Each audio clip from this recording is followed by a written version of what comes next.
Pemirsa, belakangan ini permainan perburuan harta karun digital atau koin jagat tengah menjadi perbincangan hangat di platform media sosial TikTok, khususnya di kalangan anak muda.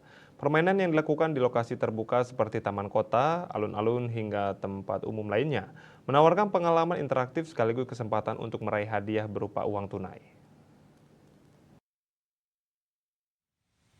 Permainan ini tersedia di aplikasi Jagat, sebuah platform sosial berbasis peta digital.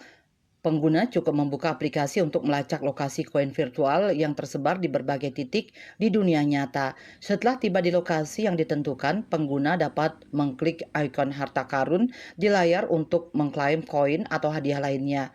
Setiap jenis koin memiliki nilai tukar yang berbeda. Misalnya, koin perunggu bernilai antara Rp300.000 hingga Rp1 juta.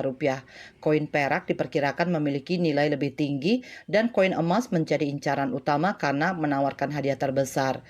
Popularitas permainan ini terus meningkat, terutama karena kemampuannya memadukan teknologi digital dengan pengalaman nyata.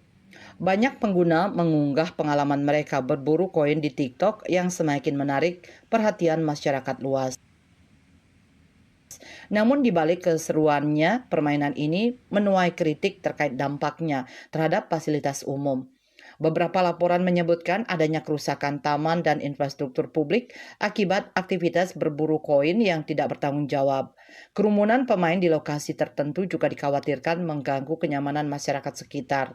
Beberapa pengguna TikTok bahkan mengungkapkan kekesalan mereka terhadap perilaku pemain yang dinilai kurang peduli terhadap lingkungan sekitar. Sejumlah warga meminta pengembang aplikasi Jagat untuk menghentikan aktivitas permainan ini atau memperketat aturannya demi mencegah kerusakan fasilitas publik lebih lanjut.